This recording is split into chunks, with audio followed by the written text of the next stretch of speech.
You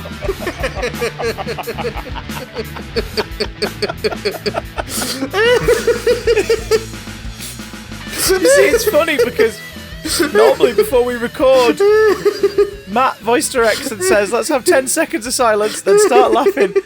Because we use that 10 seconds for leveling and all that good stuff. But this time, he said, give Tim 10 minutes of silence, he said. 10 minutes of silence. And the sad part is, we're both very tired. God. So for at least 2 seconds, neither of us questioned it. Anyone... Like, sure. I should have questioned it, because anyone who knows Chris knows that getting him to be silent for 10 minutes is damn near impossible. That's true. That's very, very true. Which is why we put that energy into recording a podcast. Yes. Hi, everybody. Welcome to the Big Damn Cast. Nerdy news, geeky gossip, things that are fit to occupy your time on that long and winding road towards fiery oblivion, which seems to be getting shorter by the week. I'm Chris. Never mind. Johnson. I'm Matt. Rule of 6, Watson. But don't worry. The rule of 6 can be broken on Christmas Day because apparently they've had a word with the virus, and it won't bother us on Christmas Day, nor will it bother us before 10 p.m. Well, at the moment, in drinking establishments. At the moment, I'm scheduled to work Christmas Day, so it doesn't matter to me. That's going to be weird, isn't it? That's going to be well weird. It's going to be. I've worked Christmas Day before. I was going to say, you worked a couple. Over your many years over in the world. I've sort of Christmas Day seems to be the one wiggle out spot that I've managed since like working full time, getting out of education. Like Christmas Day is like the one day where I've always managed to have it off. But most times it's been in a separate location. How does that work? But most times it's ended up being in a separate location from home. So I'm like either having to travel back a lot, spend 4 hours at home, and then travel all the way back. Or stay there, and then go back to work on Boxing Day. That happened with CBBC once, when it was in London. It would have been 2010, because it was the only Christmas I was down there. I worked Christmas Eve afternoon. I was the live afternoon on Christmas Eve. Then I got a train up to Manchester, had Christmas Day, and then at 5 a.m. on Boxing Day, I was on a train back to London. And I was on air at 9:30 on Boxing Day. Diabolical. Yikes. And are the kids grateful? Oh, they fuck. Well, some of them are, because like some of them are listeners. Some of them were grateful. You know, have they ever bought me a pint? No. But you know what they could do? They can't buy patreon.com/BigDamnCast. Chuck a couple shekels at the show, help us pay for its online storage, and hopefully pay towards us making more content. So, ladies and gentlemen, we are in a fucking monsoon of news this week. A goddamn tornado of information. We've got a whole 3 stories. Yeah. And 2 of them came in like in the last 20 minutes. So but don't worry, if you're looking at the time code for this episode and thinking, "Oh my god, they've only done 10 minutes." Don't worry about it. It's all silence. It's all silence. But also, you got a big fat-ass bumper episode about a specialist subject coming next week. So calm your tits. It is a fine, blue, scaly ass of an episode coming out Scaly blue titties. Scaly blue titties. That's a clue, ladies and gentlemen. But for this special episode 222, one of those rare occasions where all the numbers line up and it won't happen again for another 111 episodes, we have planned something incredibly special, but we also both got up at like 5 o'clock this morning, so we can't be fucked to do anything interesting or performative. I'm up again at 5 o'clock this morning, so 5 o'clock next morning, so yeah. Why were you up at 5 o'clock this morning, sir? I've got to work. I work full time now. What time do you leave for work, sir? About 5:45. What time do you come home from work, sir? I get in just after 6, usually. Fucking hell. Good God. You don't need that. I mean, I do need it. Like I do need it. It's $9.50 an hour. For those who are wondering as well, Matt also is in a nice sort of sectioned off area at his work, so he's safe. He's fine. My workplace My workplace is 6 more other COVID people. secure than most people. Most human beings. Not even just most people. Pretty much. I was up at 5ish today. Well, earlier, but I should have been up later. But I get paranoid. I wake up and then think, shit, I'm going to sleep in. And I just sort of lie there awake, annoyed at myself. I was at a job today for... What time did I get there? It would have been 10 to 7 that I actually got there. And then worked and filmed through, bar half an hour for lunch till... it was 10 to 7 tonight. So about 12 hours. And I've come back. And it's nowhere near as like grueling as a thing as you're doing, but keep in mind, gentle listener and dear Matthew, probably less physically active, but still grueling. Yeah, I mean, there's a lot of live reading from monitors and trying not to be shit and all that stuff. But it's more the fact that I've barely worked this year, like outside of my house. So these 3 days of filming I've done over the last 2 weeks have been weirdly exhausting, and it's just because my body's not used to moving anymore. Yeah, it's like used to being sat around. My first week at the new day job after not having a day job since August of last year was pretty brutal. Of course, that's I've adapted quite quickly. I think it's these last couple of weeks have been so much easier. Also, it's weekly pay, so now I'm actually getting paid every week. Which is nice, isn't it? Like looking in the bank account going, oh shit, this week meant something. I got something for this week. I went shopping this weekend, it was nice. Apart from all the cunts not wearing masks.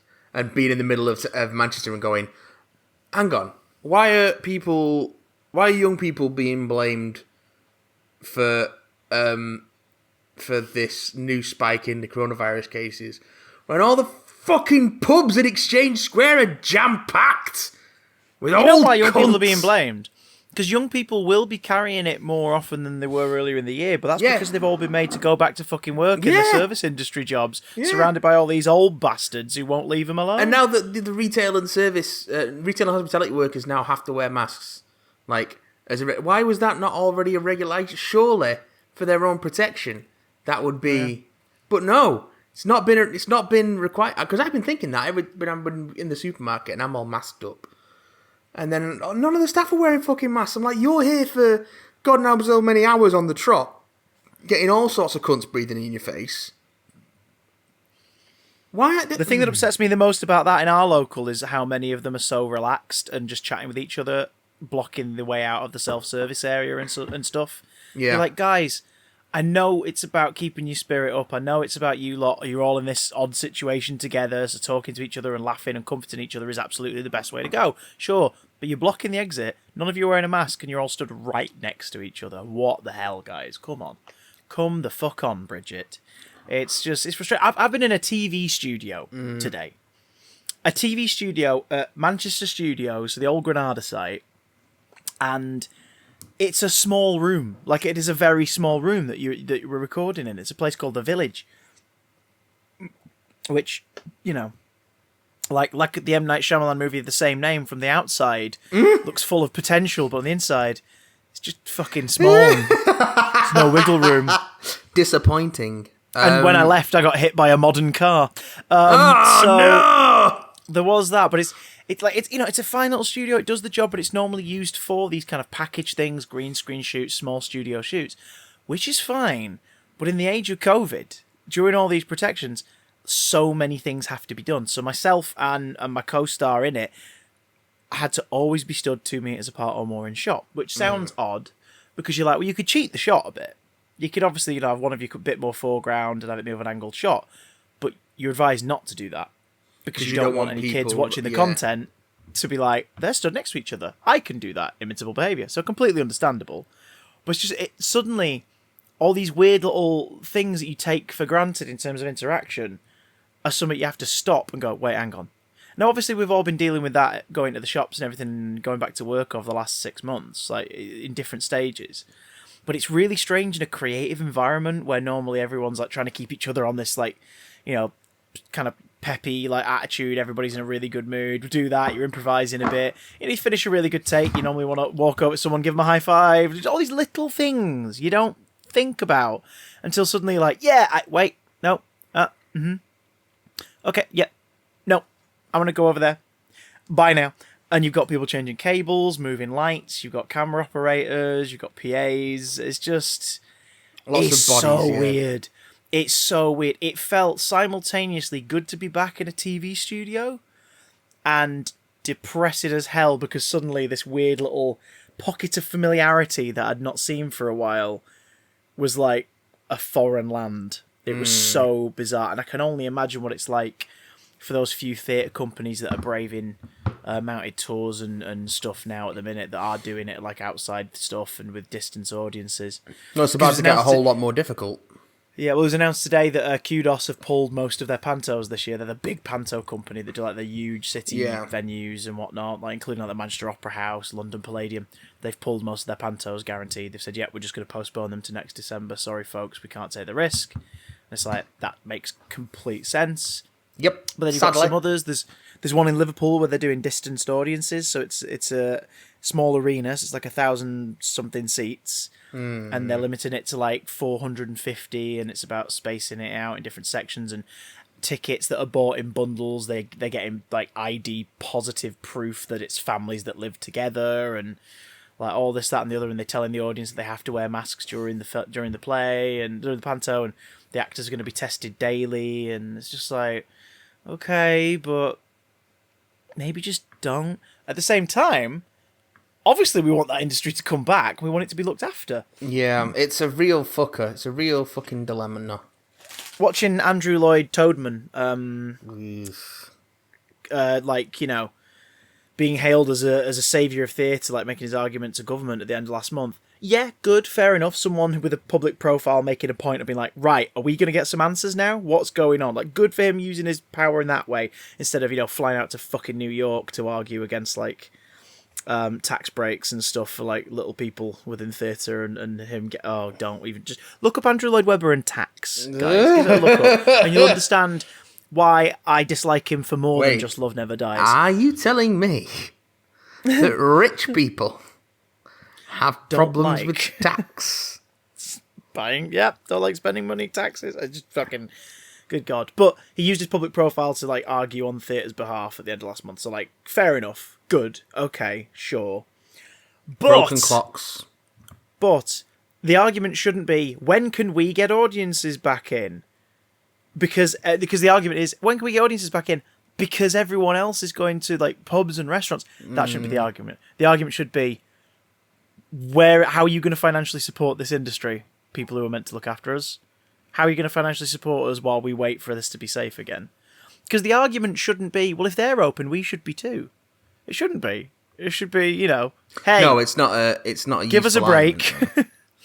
But, saying goes with cinemas, which leads nicely into our first news story this evening. I wonder when you made it get to that. Just before we started recording tonight, news broke like the first morning as Marvel Studios and Disney made it clear that 3 of their movies are getting a rescheduled release date. So, the first is the much anticipated twice cover star of film magazines here in the UK and over in the US, which is going to have to be again down the line. Black Widow has got a new release date. Now, originally it was out early this year in May, late May, early July, based on the territory. It was put back, late May, early June, sorry. It was put back to November into the Eternals release slot for later this year. With the Eternal November. With the Eternals pushed back into Shang-Chi and the Legend of the Ten Rings' slot, and Shang-Chi being given a slightly delayed release. Walt Disney Company and Marvel Studios have announced tonight that they are all getting a brand new release date, which is as such. Black Widow is now going to come out on May the 7th, 2021. So nearly a year after its original release date. And they've given a couple little extra summaries as well.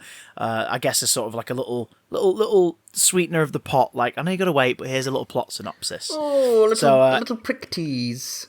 In Black Widow, Natasha Romanoff, aka the Black Widow, confronts the darker parts of her ledger when a dangerous conspiracy with ties to her past arises. Pursued by a force that will stop at nothing to bring her down, Natasha must deal with her history as a spy and the broken relationships left in her wake long before she became an Avenger. It's me. So I'm the mysterious force that's going to bring her down. You're the Taskmaster. Fucking knew it. I'm the Taskmaster. Now out next in the release cycle, and just over 2 months later, so kind of like a couple of the years we've had where there have been several releases in each year, so we've not had to wait too long between them. The next one to come out in Phase 4 will actually be ShangChi and the Legend of the Ten Rings. No new summary for that, except a reminder that it'll be out on the 9th of July 2021. See, I thought they had finished shooting that. No, they literally had begun block 1, like sort of the first couple of weeks worth of shooting when everything went into shit. Because star Simu Liu has been talking about how he's having to keep up his weight regimen like way longer than he ever anticipated. Yeah, that must be a fucking killer. And I imagine, because they've not confirmed how the shooting's working, I imagine they've been capturing bits and pieces over the last couple of months when they've been able to do it safely. And the bulk of it will now all be risk assessed and all this and shot over the next few months, which means it's still quite a fast turnaround production-wise. That's a very fast turnaround. So Simu Liu stars in the titular role as Shang-Chi alongside Awkwafina and Tony Leung in a film directed by Destin Daniel Cretton. Then third in Phase 4, with the last one to get a new confirmed release date, is Marvel's Eternals, which will now be opening in theatres on November the 5th, 2021, so a year after its original release plan date. Eternals features an exciting new team of superheroes in the Marvel Cinematic Universe, as the Eternals are ancient aliens who've been living on Earth in secret for thousands of years. Following the events of Marvel Studios' Avengers Endgame, an unexpected tragedy forces them out of the shadows to reunite against mankind's most ancient enemy, the Deviants. So it does look like it's taking quite heavily from Neil Gaiman's run on the most sort of recent, like, big take on the Eternals. So that's now coming out in November 2021. Sick. With an all-star cast including Angelina Jolie, Salma Hayek, Kumail Nanjiani. I am completely fine to wait for all of these. Oh, God, yeah. I recently said on my Twitter, I said that maybe some studios need to bite the bullet and just do VOD releases for their big tentpoles that were meant to be out this summer. Because I guarantee if we get to a point like, say, in January, February, March, where it's totally feasible for us to go to the cinema with an incredibly reduced risk of spread of infection, and they put those movies back out for like 2-week limited releases, people would go.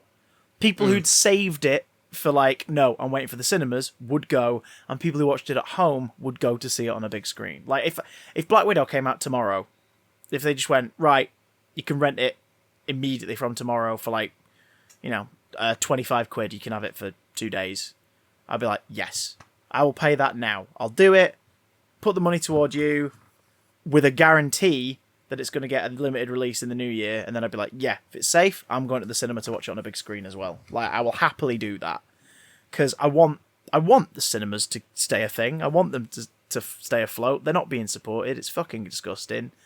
I know some of them are big companies, but even those big companies, their individual branches are being left to flounder.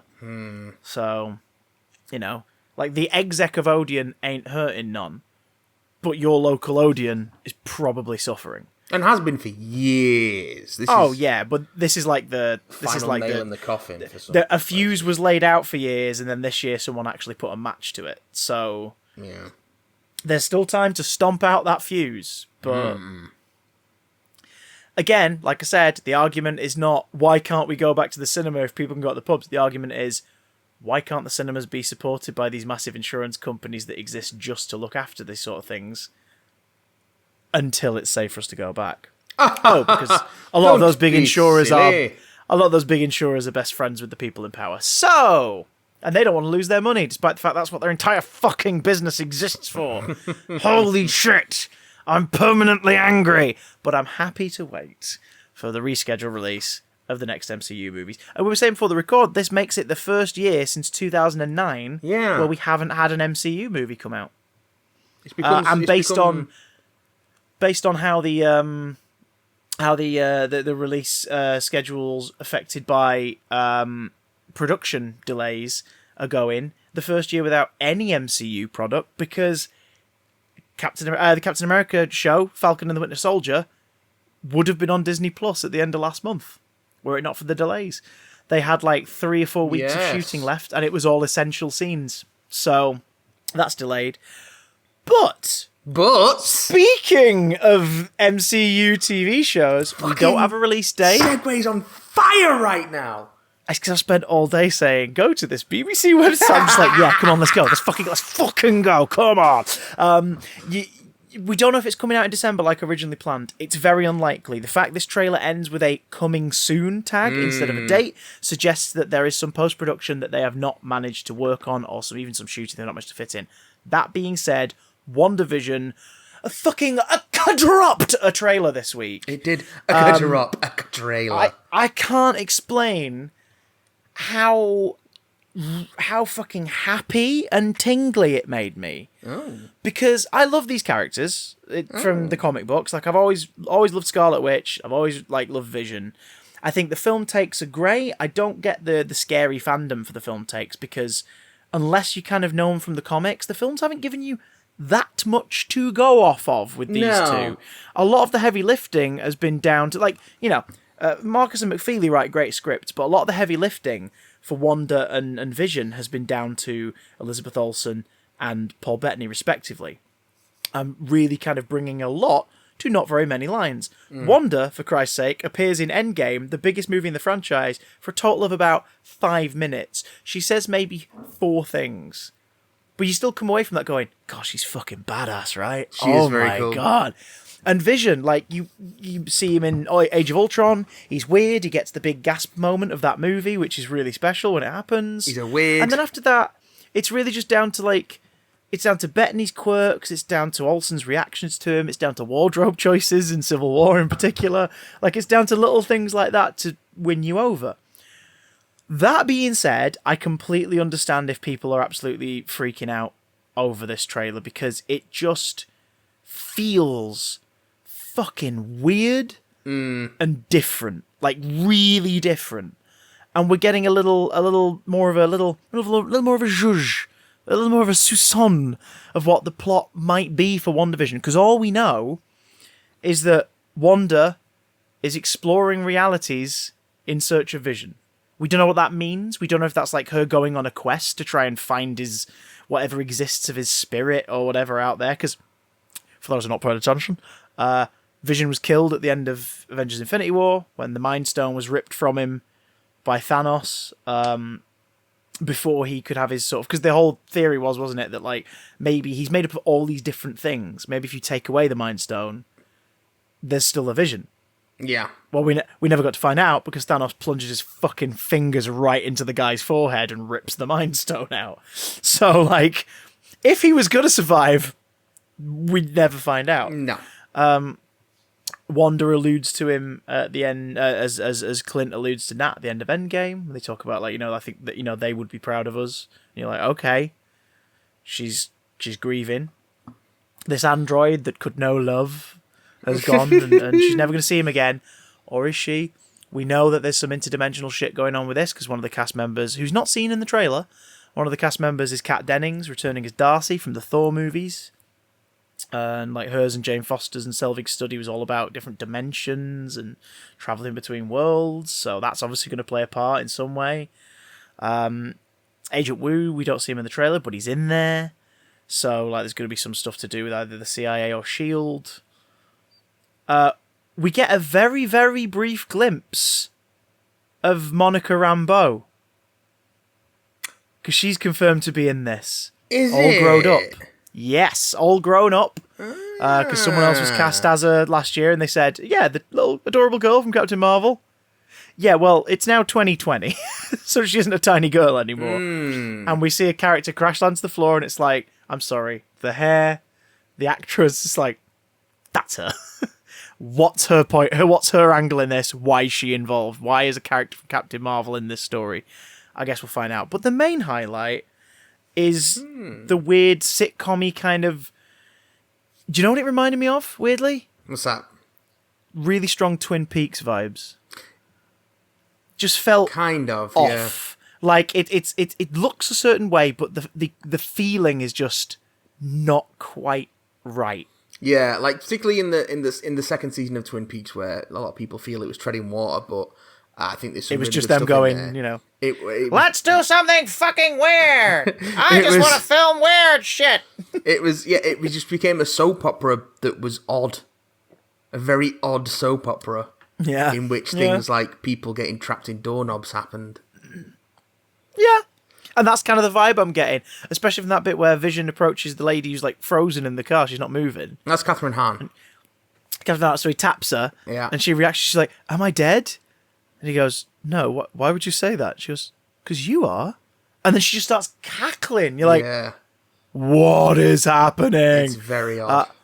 Highlights include like sort of Bewitched homages. The canned laughter, the way the specific staging and talking like a 40s, 50s early ass sitcom, and then the whole, like, we're a strange couple, aren't we? Like that kind of thing. And then that bit where the guy starts interrogating him about where they came from, and it's just like you can see the sort of the veneer of the shiny bullshit of it all kind of crumble as Wanda's like and you can see she's like, fuck, I don't know, and like Vision doesn't know. Oh my god! And then we're getting a glimpse of they're spending money, like the shots of Vision flying down from the sky. It's like they're spending money. This is a Disney Plus show. They are spending some money. I'm fascinated. The glimpse of Halloween with Wanda having a little dance at the end of the staircase in basically the comic book Scarlet Witch costume. Vision in a Vision in a comic Halloween book costume. Onesie. Oh my god! With his real like incredibly well made up CGI face sticking out of what looks like a Teletubby because it's just so big and puffy around his head. I think that is just straight up makeup, you know. I don't think that's CGI. They do a little mix. Whenever you see him behind the scenes, the thing is, there's always some tracking dots in it. So I think it's just for texturing and stuff like that. Okay. But it is it is. Yeah, he's always made up red and everything. But they always put markers on. I think it's just so they can do like the phasing and little tricks and like with Tony Stark, like Robert Downey Jr. in most of the movies is wearing like a almost like a linebacker shoulder pad thing. Yeah. Sometimes a helmet, not always, sometimes. And then he's just got dots on him and they add the rest of the costume in later. There we go. So Bettany's always sort of been like a hybrid. Like he never wears the cape on set. That's always added in afterwards. Yeah, because it has that weird flowing motion to it. Yeah. This looks fucked up and I'm all in. Yeah. I love it. I love the look of it. I want it to give some kids nightmares. Yeah, please. And the idea that it's going to lead into the Doctor Strange sequel is also interesting to me. It interests me, especially now that Sam Raimi's at the helm of that, because like, as much as I'd have loved to see Scott Derrickson's version, because I like his stuff and I liked his Doctor Strange. If you're going to get the fact that he left because he wanted to make it freakier makes it even sadder that he left, because it's like, no, I want to see that. Like, I want to see him do that. At least we get, Dark Man, Evil Dead, and massive fan of Doctor Strange. Yeah, Sam Raimi. 60s Marvel fan, and Steve Ditko enjoyer. Sam Raimi, but Ditko connoisseur. That's not the only comic book TV show that there's news of this week. He's doing it. It's a segue. It's a fucking segue. Everybody brace yourself. Come on, start edging. Come on, let's go. The incredibly recent news that HBO, and this came out of nowhere, HBO Max has ordered a 8-episode straight-to-series Peacemaker spin-off from James Gunn's upcoming Suicide Squad movie, starring John Cena, written by James Gunn. And not all of them are going to be directed by James Gunn, but he's going to direct some of it. So Mandalorian Favreau style-y. Yeah, exploring the origins of the Peacemaker, as played by John Cena. From that behind-the-scenes featurette from DC Fandom, douchey Captain America. Yeah, douchey Captain America. The Peacemaker. For those of you who don't know who the Peacemaker is, join the club. Well, he's old school, isn't he? Like, he's really old school, and they got repurposed later. He's a Charlton Comics character, so he was part of the acquisition from that DC made from Charlton Comics, and was the inspiration for the comedian. Because for those who don't know, Watchmen was originally going to be, the cast of Watchmen was originally going to be a bunch of Charlton Comics characters. So it's going to be that story, but with the Charlton Comics characters that DC acquired after Charlton Comics. So like the Question instead of Rorschach. The Question's Rorschach. Blue Beetle instead of Night Owl. The Silk Spectre was... what was she? I do not remember. But Peacemaker was comedian. So the comedian was and you can see those influences in the source. Yeah. Like you look at them and look at these other characters and you go, oh shit. I mean, Night Owl and Blue Beetle, it's fucking unmistakable when you look at the blue, because it's the Ted Cord version of Blue Beetle. So his name is Ted Cord? Yes. And I mean, right down to just like the goggles on the suit and the fact that he's got like a vehicle and all this sort of shit. And then Rorschach and the Question, just take an eraser to Rorschach's face and there's the Question. Like there they are. Like it's so pretty much. It is interesting that like these characters were always going to be repurposed into a darker context, and someone like James Gunn's obviously looked at that and gone, I fucking love this. Let's do it. Peacemaker, John Cena. We can't see him, but we can in the HBO Max series Peacemaker. And Peacemaker's whole thing is he's basically a man who wants peace at all costs. So he might just end up killing everyone to get peace. So imagine a patriotic Punisher. A hyper-patriotic Punisher, I suppose. Yeah.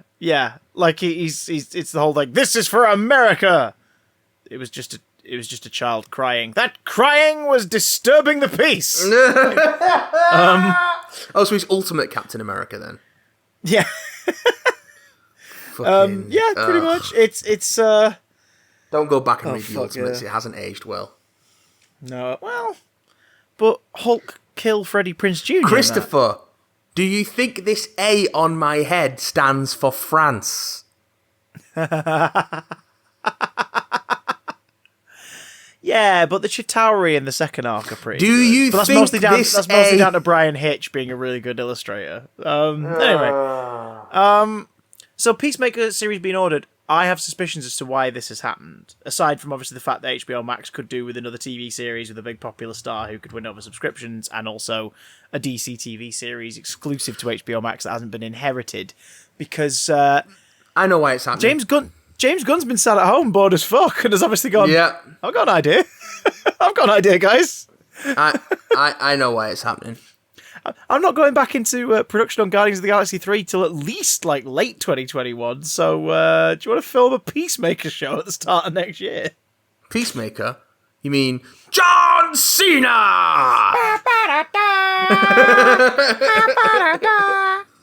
If I had two recorders, I'd play it out my nose. John Cena, a man made out of thick pork sausages. He is, but my God, he earns those thick thighs because he does his squates. So. It honestly looks like someone put some raw pork sausages in a muscle boy mold and then sculpted a homunculus out of them. Have you watched many interviews with him? I've watched some interviews with him. He's a funny man. He's charming as fuck. He's a very charming, so very funny man. Yeah. Oh my God, he's like so quick-witted. It's like, Jesus, the kind of person who tells a joke and you kind of have to go, wait, what? Oh, fuck! And you know what I mean? He slips a joke in before you even realise it's happened. Have you seen Bumblebee yet? I've not watched Bumblebee yet. No, it's worth a watch because he's really good in it. He's really good in it. Because he's the villain, sort of, isn't he? He's like the head of the army. Quote-unquote human He's one villain. of the antagonists. Yeah. But he's great in it. It's like very 80s kids movie baddie. He's not really a baddie, but he's like, oh, those pesky kids. And also, so he knows full well what film he's in. Oh yeah. Well, his character has the wonderful moment where he points out that why are we trusting people who literally call themselves Decepticons? Brilliant. It's only taken 6 movies, but brilliant. Yeah. Yes. What a shame.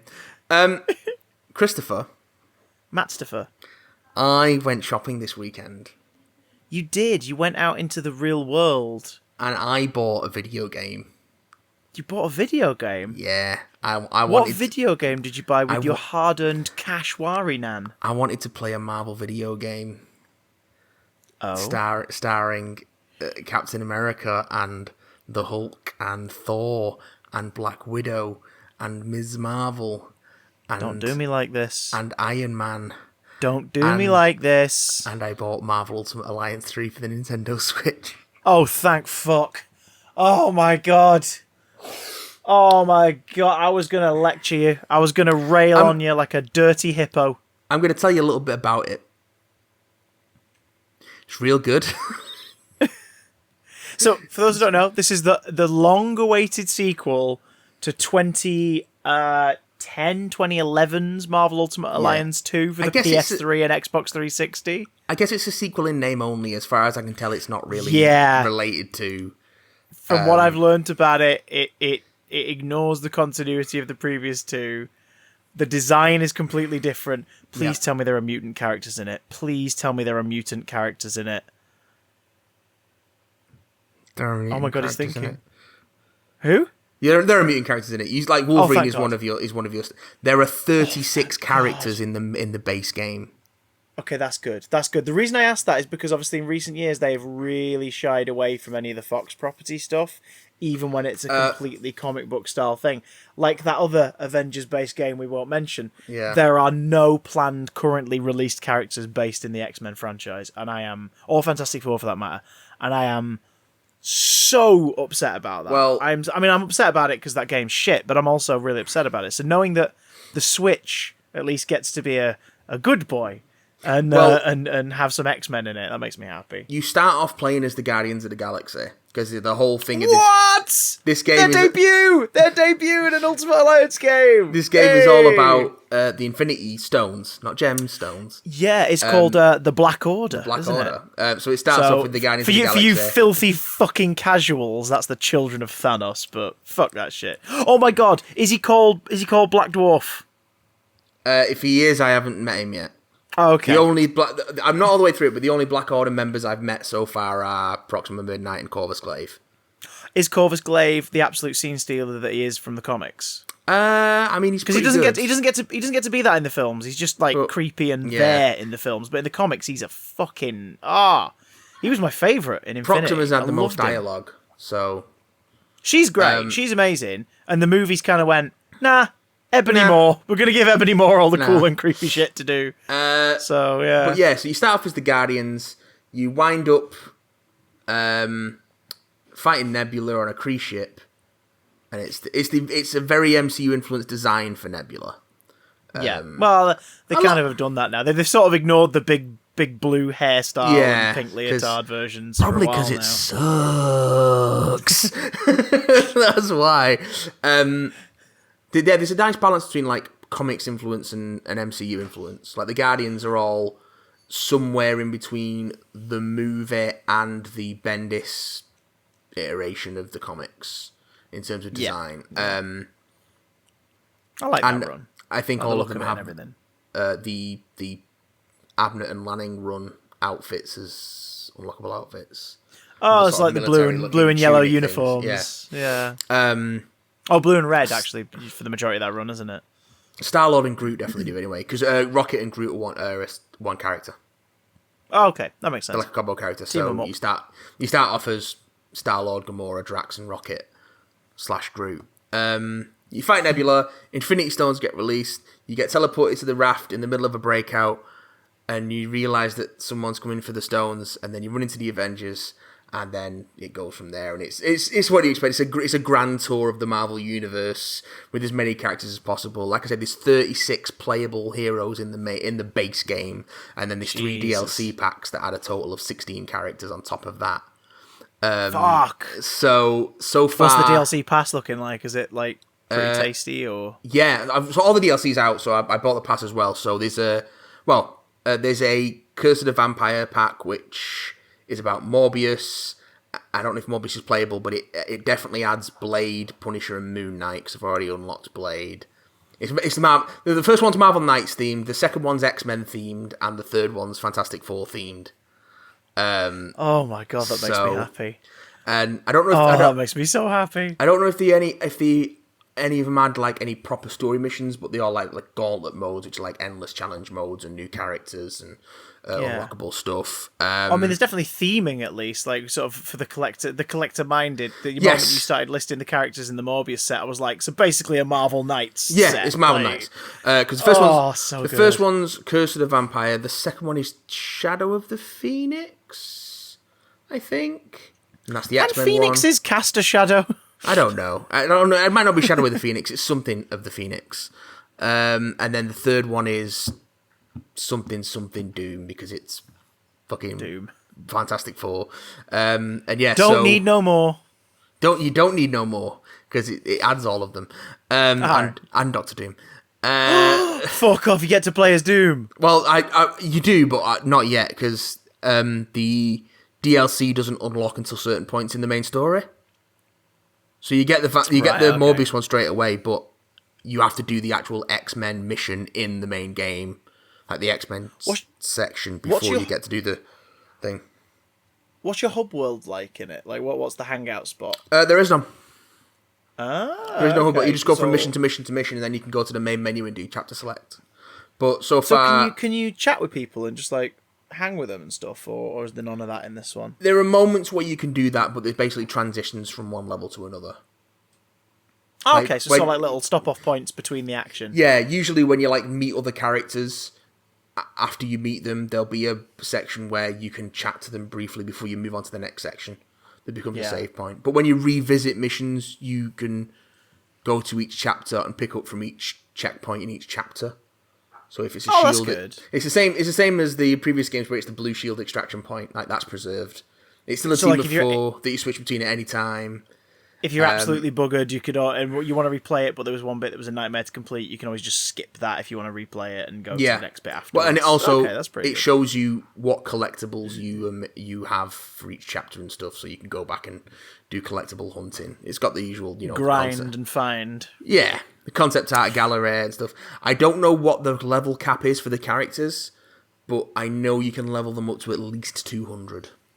Jesus wept. I'm on chapter 6, I think, at the moment, and my highest level character is 32.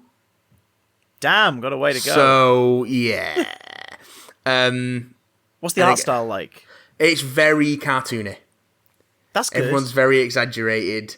It's not trying to be realistic. It is, it's chunky and colourful and fun.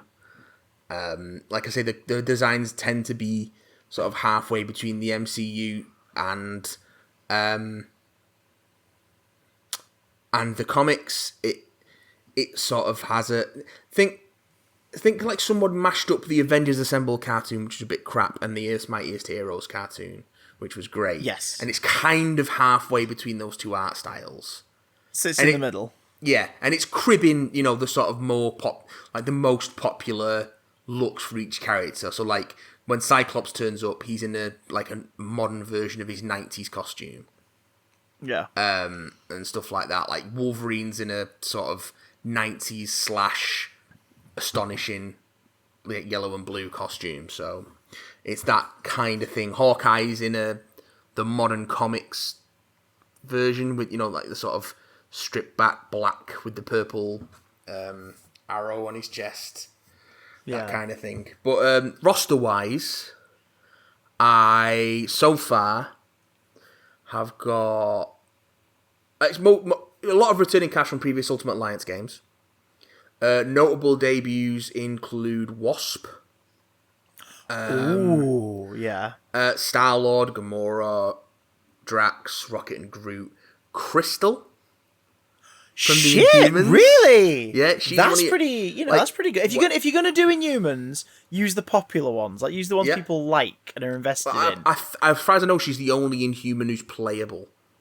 Oh, so is Kamala Khan not in there?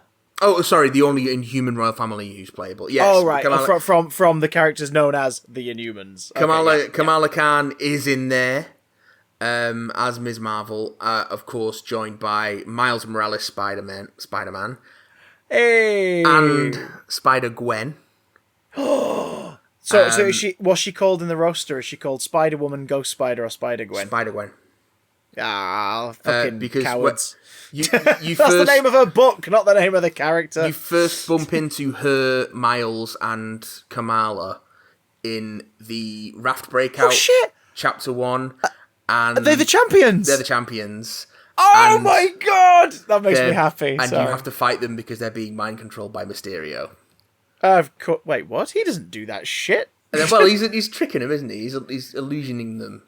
Not mind control. Yeah, and it's a video game, so why the fuck not? So, and then there's a lot of like, oh, we're gonna fight this person, and then they're gonna join us. Like you fight Venom and Electro early on, and then after the fight, Spidey's like, Eddie, do you really want to do this? And then he's like, no, I guess not. So he just joined the team.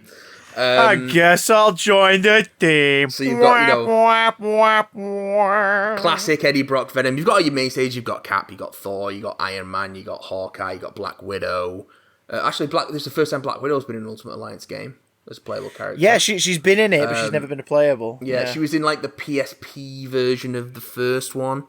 Because that had a bunch of like weird platform-specific characters, depending on what. Yeah, because didn't that one have like Ghost Rider and stuff? Yeah, I think so. Shit. Ghost Rider returns in this. Hey, Johnny Blaze, Danny Ketch, or I think design-wise, he looks like the Danny Ketch one, but I think it's Johnny Blaze. Oh my god, who's the third? I'm gonna look it up. It's not Robbie Reyes. It's Robbie Reyes. That's it's not Robbie. It's Motorcycle Ghost Rider. It's not Robbie Reyes. Okay. Who else have we got? Mutant-wise, so far, I've got Wolverine, Psylocke, Nightcrawler, and Deadpool. Oh, of course he's in it. Fucking hell. Yeah, Deadpool's in it. I managed to get a pre-order in on the Marvel Legends figures, by the way. The 4 Deadpool ones they're doing on limited release. I managed to get a pre-order in. So Cable is paid for. Brilliant. I'm waiting for Domino, Negasonic, and Deadpool. Sorry. Before I forget, that's perfectly fine. They look very cool. He doesn't come with swappable heels feet though, which I'm quite upset about. I want if I'm going to display him, I want to display him in a Celine Dion video. Sorry, please continue. Yeah. The Hot Toys version of Deadpool from Deadpool 2 came with swappable feet with pink heels. So you could have him posing like he's in this music video. That is quite frankly ridiculous. Yeah. So of course he's in there. Is it Nolan North voicing him, or is it? It is Nolan North voicing. Voice wise, it's basically like the most popular versions of each voice actor. Shit, like Steve Bloom for Wolverine. Steve Bloom Wolverine. Fuck yes! I love him as Wolverine. Earth's Mightiest Heroes cast reprised their roles as the main Avengers. So I can't remember his name now, but the guy who plays Tony Stark, who's the same guy who voice doubles for Jack Black pretty much in anything Jack Black doesn't reprise. It sounds very much like Robert Downey. He's sort of like Robert Downey Jr. meets Jack Black. Yeah, he's kind of in that weird little thing. Yeah. He's very good. He's really freaking good. He replaced him as Slappy in the second Goosebumps, and I didn't even fucking realise. I was like, nice. Did they get Jack Black back? And then afterwards I was like, no, it's the guy from Earth's Mightiest Heroes. It's that guy. Shit. You've got your classic Fred Tatasciore Hulk, but he also he's so good as the Hulk. He also does Ghost Rider and Beast. Tatasciore is Beast. That could be quite. Do we get No My Stars and Garters? Not yet, but he's not playable. He's a support character, so that's fine. That's okay by me. It's not okay by me. I want to play as Beast. You've got a little Beast figure on your telly. It's okay. He watches you play if you play it on the big screen. You've got a Yuri Lowenthal Spider-Man. I was going to say who plays Spider. So it's Yuri from 2018 game. Go on. Ask what you're going to ask. I'm sure I read this somewhere. Who's Doc Ock? Is it Josh Keaton? Nope. Okay, I asked because I read it somewhere and I was like, that he's played Doc Ock in something, and I was like, that's weird. And I wondered if it was this. It's the dude from the 2018 game. Shit! Really? Okay, that's good casting. But he's doing comic book classic Doc Ock. Calling you all dolts and... yeah, and claiming that he is superior. Oh my god. Because of course he is. I want to switch. You should, I fucking switch. Yeah, it's fucking great.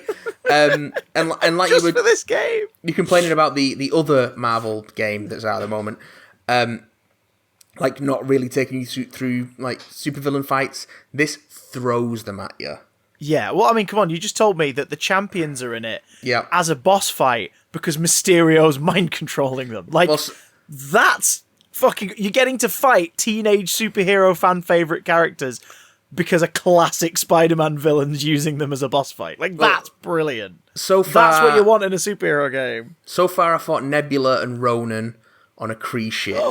Is Ronan in his big old green robes? Yep. I've fought I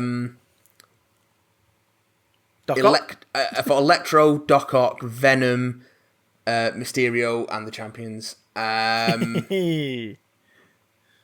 In the raft, along with a Time Stone empowered Green Goblin. Who's voicing Norman? Who does the Goblin? Oh God, I can't remember. Wait, hang on. Is it the one who sounds like this? It sounds a bit Mark Hamill-y, but it's not Mark Hamill. It's probably Steve Bloom because he voiced him in Spectacular Spider-Man.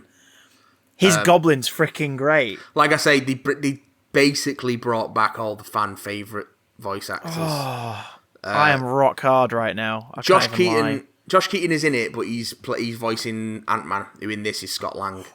Ooh, that's a good pick, actually. Josh Keaton's amazing. For those who don't know why I keep jerking off over Josh Keaton was Peter Parker and Spider-Man in Spectacular Spider-Man animated series, and also played Ultimate Spidey in Shattered Dimensions.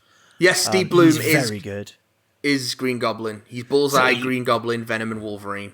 So he's got that voice that kind of goes down like... he's so good as the Goblin. It's very Hamill. You've got... Because of course Hamill's been a Goblin. He was the Hobgoblin in the 90s show. Yep. Oh my God. So you've got your Brian Bloom, Cap, Daredevil, Punisher. Yeah. Miss Daredevil's quite a good pick, actually. Yeah, He's got the chops for that.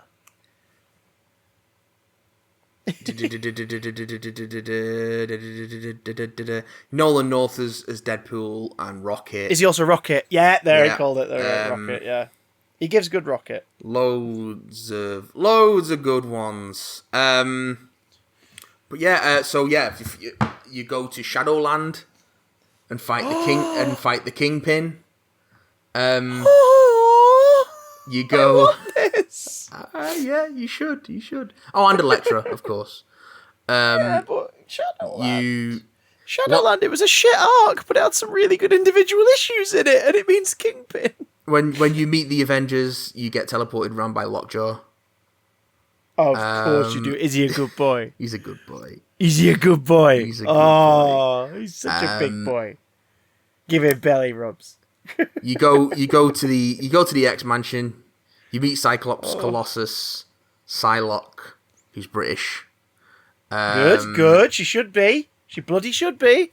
She's a British Asian citizen and a mutant. She's a British person in an Asian person's body because of 90s mind swap bullshit. They've swapped bodies back now.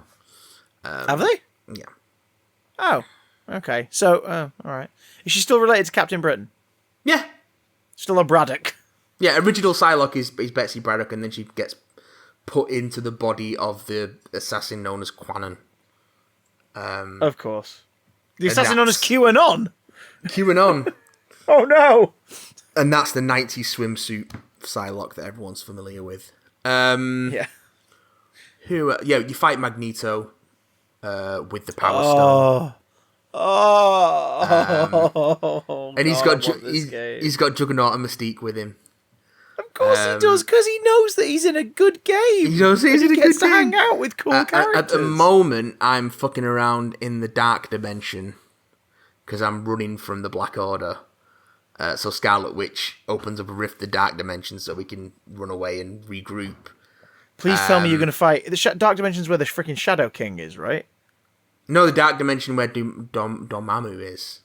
Right, okay. Right. Yes. And it does. I mean, if like, Shadow King shows up in it, let me know because I will instantly sell my dog and buy a Switch. I don't know if Shadow King is going to pop up in it, but the Dark Dimension is very Ditko-esque, with the sort of big spheres linked, swooping tendrils between balls of floating whatever.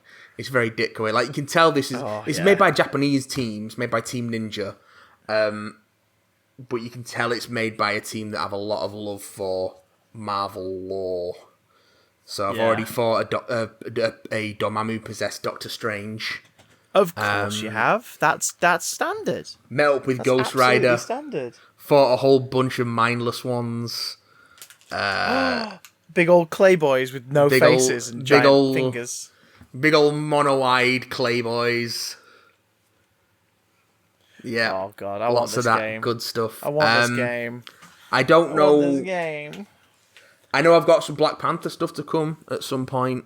Loki's turned up, so I'm probably I've fought him, and I'm probably gonna bump into him again at some point. Who's voicing him? Is it Graham? Is it Graham McTavish or is it Troy Baker? That's a good question. Jason Spizak. Oh, okay. A new player has entered the arena. Has entered the game. I'm kind of glad about it. Graham McTavish was a great Loki. He only played him in Hulk Versus and Earth's Mightiest Heroes, but he was so good. He was so good. Oh shit, apparently Toxin's in this somewhere. Fuck off. What? Toxin? Toxin. Fucking Toxin? Because he's voiced by Keith Sarabica. My favourite absolutely rejected symbiote character. Maurice LaMarche voices Victor Von Doom. Of course. Oh, fuck. Maurice LaMarche's Doom would be... Sorry, everybody. This has just turned into me jerking off over Matt reading a cast list out. Oh, that makes me happy. Thanos is voiced by Isaac Singleton Jr. Doombots, are you pondering what I'm pondering? Gee, I don't know, Dr. Doom. Dwight Schultz is Odin, because of course he is. Of course he is. Ashley Birch is Nebula, but she's not doing the Scottish thing. Wally Wingert is Reed Richards. Oh, wow. I'm glad he's getting to play out as a superhero. And MODOK. Oh, shit. He'd be great as MODOK. Have you met MODOK yet? No.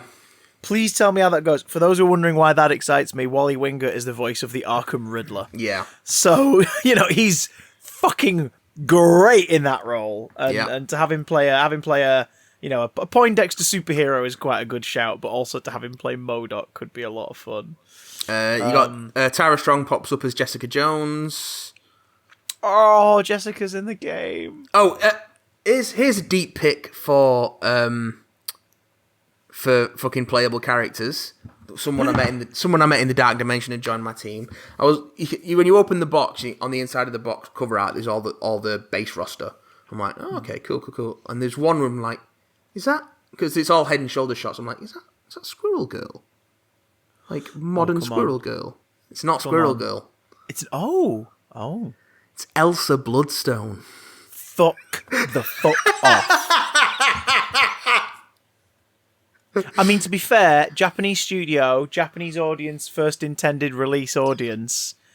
I can see Japan really liking Elsa Bloodstone, actually. She ticks a lot of, anime kind of, tropes and everything, but... God, that... Yeah. Doctor Strange fans, queue the fuck up and get hold of this game, sons. Elsa Bloodstone, voiced by... oh, my God. Carrie Walgren, who also voices... Oh, she's great. She's really good. She also voices Wasp and a couple of other characters. She pulls a lot on this, actually. Wasp and Sue Storm and Proxima Midnight. Yeah, okay. You got Falcon in this as a first timer for. Oh yeah, this will be his first time as a playable character for an Ultimate Alliance game. For an Ultimate Alliance game, yes, William Salyers, who's yeah, okay. You got Phil Lamar Dormammu. Oh, Samurai Jack as Dormammu. Bloody hell. Yeah, so it's a hell of a voice. I think they did just pull who they think are the fan favourites for the... Who are the faves and who will get people spooging all over their cartridge? Who will love the idea of a boss fight against Ultron as a giant Ant-Man fights a Ultron-possessed Ultimo in the background? Oh, man. Oh, my God. The only reason I wanted to talk about this was to make you jealous. And you did. Did I do it? You did. The only thing that could possibly make me feel any better is an email. No, funnily enough, we have a single email. If you want to get your emails in, we won't be answering them next week for reasons that'll be apparent next week, but get them in for the week after, bigdamcontact@gmail.com.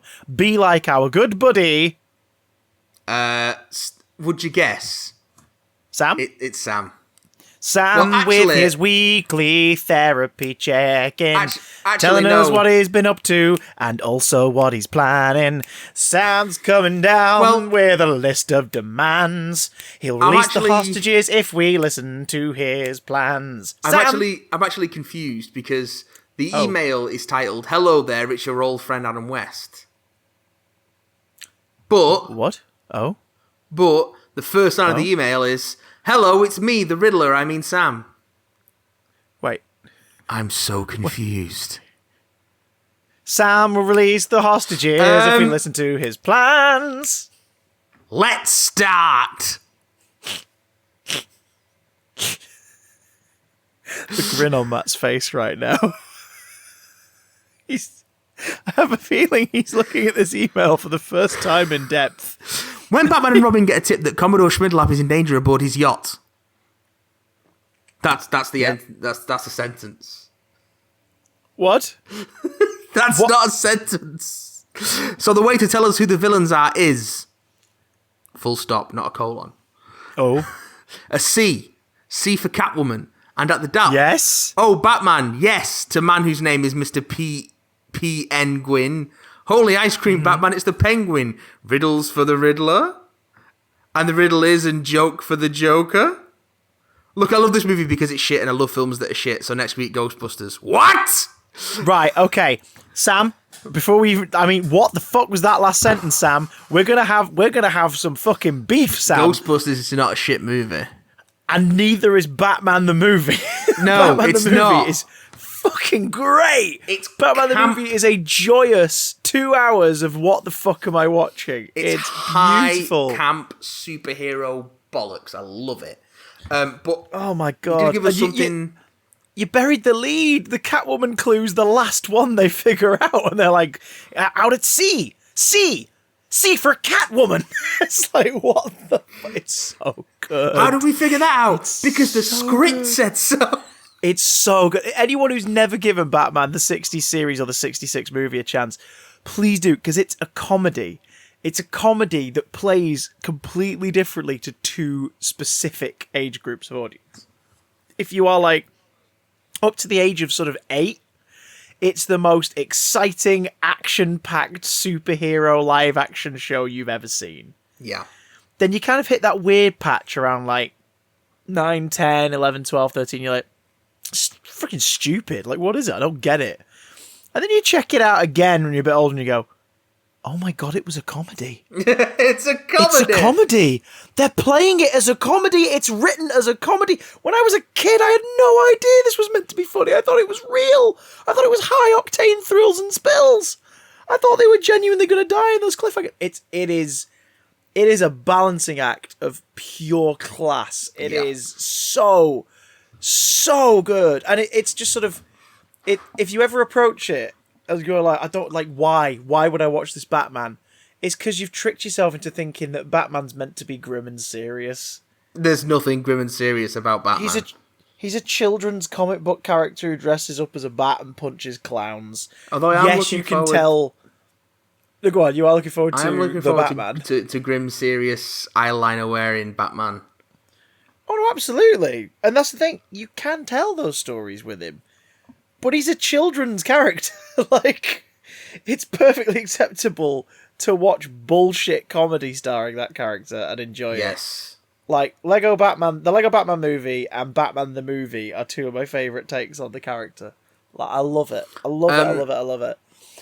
But hey, I'll say this, Sam, you watched it, which is more than most youngsters would do these days, so thank you for diving in. Sam gives us one thing to ponder on as we finish the show for this week. Is it a riddle? One more thing. One last time. Did the Brigadier have sex? Bye. What? What? I don't know. Oh, with a gif of just got a little Alistair gif. Gordon Lethbridge Stewart. I tell you now, the Brigadier definitely fucking got some. The Brigadier fucks. Now, to be fair... Listen, if Palpatine can fuck, so can the Brigadier. To be fair, he was a workaholic. He dated Doris briefly. It didn't work out, but as we learned in Battlefield, eventually she caught up to him and they got married. He has a daughter or two, based on your canon. So, based on the TV canon, he has at least one daughter. So, the Brigadier has fucked at least once. At least once. For Queen in and his Country. Life. For Queen and Country. Once into Doris, 5 rounds rapid. He has... Absolutely. Okay, that's it. We have to finish the show now. Big Damn Cast on Twitter. You can watch live streams at twitch.tv/BigDamnStream. Support the show on patreon.com/BigDamnCast. And Big Damn channel on YouTube is where you can hit us up for all your goods and services. BigDamnContact@gmail.com if you want to send us a lengthy email. Please don't send us a lengthy email expecting us to describe exactly what position Sir Alistair Gordon Lethbridge Stewart prefers, because we all know it's a mustache ride. Goodbye, you beautiful boys and girls! 5 rounds rapid into Doris. Fucking hell.